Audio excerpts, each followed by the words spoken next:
Hello, c'est Vincent. Je suis content de te retrouver pour cette nouvelle vidéo où on va voir ensemble comment traduire des messages que tu peux recevoir de la part de l'homme qui t'intéresse. Je sais que vous êtes nombreuses à vous poser la question quand vous êtes en conversation avec un homme, quand il m'envoie ça, qu'est-ce qu'il pense vraiment?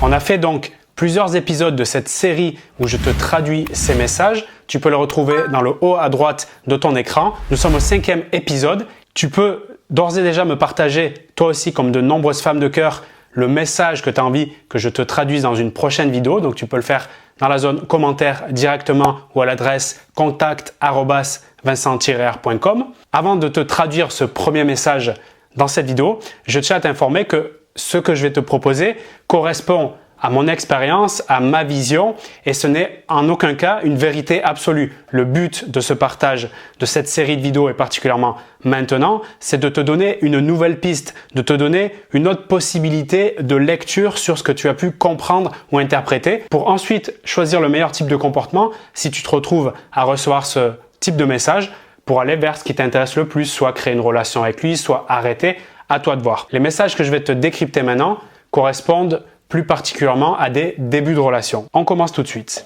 Le premier message a été envoyé par Leilou. Merci pour ça. Son homme, celui qui l'intéresse, en tout cas, lui a envoyé ce message. Tu es top comme nana, ton chéri sera heureux, c'est sûr. La première chose qui me vient quand je lis et quand j'écoute ce message, c'est je pense à la personnalité de cet homme et je me dis il y a une certaine forme d'optimisme, de connaissance de la communication et de la relation homme-femme. Je sens quelqu'un qui est à l'aise, qui est assuré, qui est confiant et il pourrait avoir une certaine expérience. Et donc, je pense que ce qu'il veut dire par là, c'est qu'il montre un certain détachement tout en considérant positivement l'individu, c'est-à-dire la femme qui est en communication avec lui. Donc là, c'est le cas de Leilou, mais ça peut être toi aussi. Donc, je pense qu'il est à l'aise dans la situation et il se dissocie. Quand je dis dissocie, c'est qu'il ne se met pas dans le fait qu'il pourrait être potentiellement ce chéri qui va être avec toi. C'est une façon, si tu veux, donc de se dissocier, de pas se dire, eh bien, si j'étais dans l'avenir ton chéri, je serais heureux. C'est une manière aussi de voir comment toi tu vas réagir et quelque part, il a une sorte de confiance, d'assertivité dans la relation qui lui permet de gérer cette phase de flirt, de séduction, j'ai envie de dire, à merveille. Donc, si j'avais un conseil à te partager si tu vis ce type de situation et de côté un peu flirty dans votre séduction, c'est de continuer ce jeu-là puisque c'est plutôt sympathique. Il y a quelque chose, si tu veux, qui est de l'ordre du mystère et en même temps du positif, ce qui est fondamentalement bon pour créer une belle relation. Le deuxième message que je vais te décoder, que je reçois de nombreuses fois, est le suivant. Je ne sais pas ce que je veux. Donc le contexte, c'est on est en début de relation. Il y a cette discussion de qui je suis pour toi et comment tu vois la relation. Donc un peu les grandes discussions, si tu veux, de début de relation. Et ce que ça veut dire, selon moi, il y a plusieurs traductions possibles encore une fois, mais c'est soit il te dit ce que tu me proposes m'enchante guère, c'est-à-dire qu'il a une certaine proposition de valeur qui a été claire de ta part ou qui est indirecte par tes agissements, parce qu'il capte de toi, et il n'est pas encore prêt, si tu veux, à aller dans cette vision, dans cette relation qui pense que tu lui proposes. Donc il préfère botter en touche en disant « je sais pas ce que je veux ». Il peut y avoir aussi le fait qu'il sait ce qu'il veut, mais le message qu'il traduit ici, donc ce qu'il pense vraiment, ça peut être « j'ose pas te dire ce que je veux ». Parce que soit j'en ai honte, soit j'en suis pas fier, soit ça me met pas très en valeur. Il a encore, si tu veux, il doit encore dealer avec ça. Quand je dis dealer, c'est-à-dire il doit réfléchir à lui-même pour se mettre en accord et en cohérence avec ce qu'il veut et en se disant est-ce que ce que je vais lui dire que je veux vraiment, est-ce que ça peut coller avec elle? Et encore une fois, tu vois que ça peut paraître abstrait, mais en fait, ça l'est pas tant que ça. C'est qu'il capte des choses sur ta vision, sur tes valeurs, tes principes, les règles, comment tu perçois une relation idéale pour toi. Et il se met pour le moment sur le banc de touche et il attend de voir s'il va être titulaire. Troisième message que je vais te traduire qui m'a été envoyé par Annabelle. Alors, je te donne un peu de contexte pour que ça soit plus compréhensible. Elle est avec lui, il se dit très occupé pour s'investir et accepte sa proposition. Donc, Annabelle lui a fait une proposition d'arrêter de parler avec lui. Annabelle, tu me diras, ou si toi, tu te retrouves dans ce genre de situation, est-ce que c'est pour tester sa réaction, pour voir s'il est toujours intéressé ou pas? Il peut y avoir de ça. Mais en tout cas, lui, il répond et c'est ça qu'on va analyser ensemble maintenant. Peut-être que dans le futur, les choses changeront. J'espère que ce n'est pas un au revoir. Là, selon moi, on rentre dans une forme de procrastination en amour et personnellement, j'y crois pas du tout. Pour moi, demain égale jamais. En tout cas, c'est très rare que demain égale demain. Donc, par conséquent, ce que j'ai envie de croire ici, c'est que c'est difficile de remettre à demain un sentiment que je n'ai pas aujourd'hui. Fais une pause sur ce que je viens de dire parce que je pense que ça peut avoir une énorme valeur. C'est difficile de remettre des sentiments que je n'ai pas aujourd'hui à demain. Donc, par conséquent, si moi j'étais à la place d'une femme qui reçoit ce message, je me dirais tout de suite, ok, ça veut dire que le mec, déjà, d'une certaine manière, il assume, si tu veux, le fait que ça colle pas aujourd'hui. Je parle sur un plan affectif, amoureux. Mais je vais pas rentrer parce que c'est quelque chose que j'ai pu observer. Et là, c'est si je te donne un conseil que tu pourrais appliquer si tu vis ça, c'est de pas essayer d'aller négocier pour essayer de comprendre mieux qu'est-ce qu'il veut dire dans le détail. Là, ce que je ferais, moi, si je recevais ce message, je dirais tout simplement « Ok, merci pour ta franchise » et je rajouterai le petit prénom pour volontairement créer une dissociation pour pas mettre un surnom comme j'aurais pu l'employer avant. L'idée, c'est de dire « Je te comprends, je partage une vertu qui est importante à mes yeux, en tout cas si tu la partages, à savoir la franchise et je te laisse avec ça. Je veux pas entrer dans la négociation, le marchandage de la relation parce que comme je te l'ai dit et si tu adhères à cette idée, je ne pense pas qu'on peut procrastiner en amour. Le quatrième message que je veux te traduire, qui m'a été envoyé par mo.g, c'est un pseudo, tu l'as compris.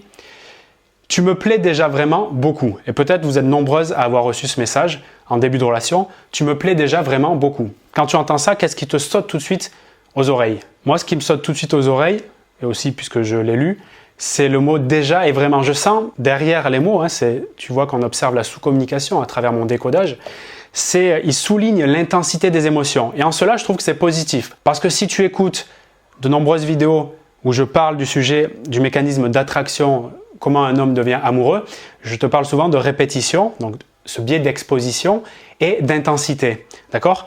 Donc là, il y a un truc intéressant, c'est que par son message, il insiste, peut-être sans doute même inconsciemment, sans s'en rendre compte, sur la forte intensité de ce qu'il vit. Mais tu sais aussi, si tu as un peu d'expérience et si tu en as un peu moins, je te l'apprends, que le pic d'intensité, si tu veux, c'est comme quand tu vas faire de la course à pied.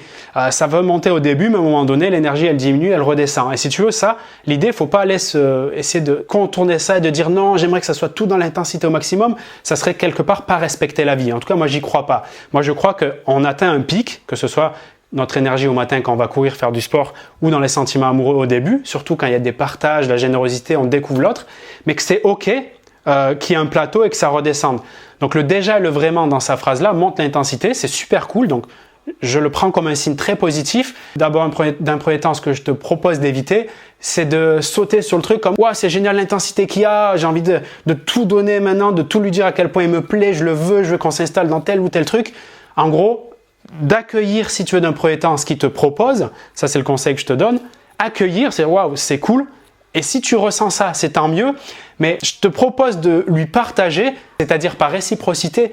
C'est génial, moi aussi j'adore, si tu veux, ce qu'on vit en ce moment.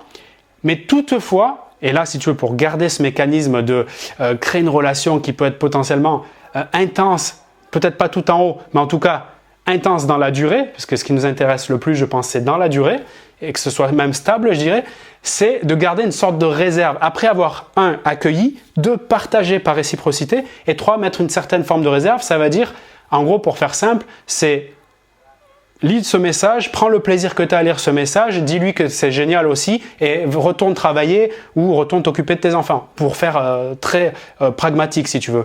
Parce que tu sais que ça redescendra et le risque qu'il y a à s'attacher à ce que ce soit très haut, j'insiste beaucoup sur ce truc parce que c'est quelque chose que je revois beaucoup en coaching. Le risque qu'il y a d'être très haut, c'est de s'attacher à cette intensité et d'être déçu et frustré que ça descende. Ma vision, ce que je te propose, c'est accepte d'entrée de jeu que ça va descendre pour moins être dans l'attente que ça reste en haut. Tu vois le partage que je veux te faire? Si tu captes ça, tu peux déjà éteindre des tas de vidéos sur comment être moins en attente si tu veux.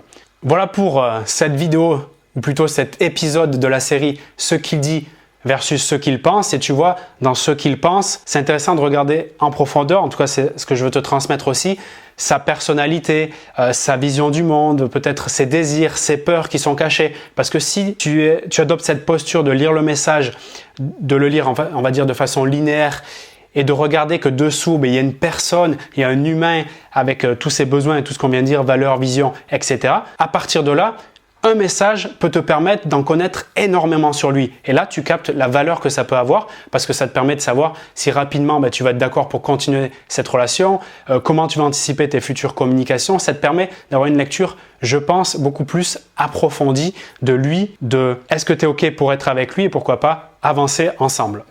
Merci pour ton écoute et tes partages de messages. Donc, je te rappelle que tu peux le faire directement en commentaire ou à l'adresse contact@vincent-r.com.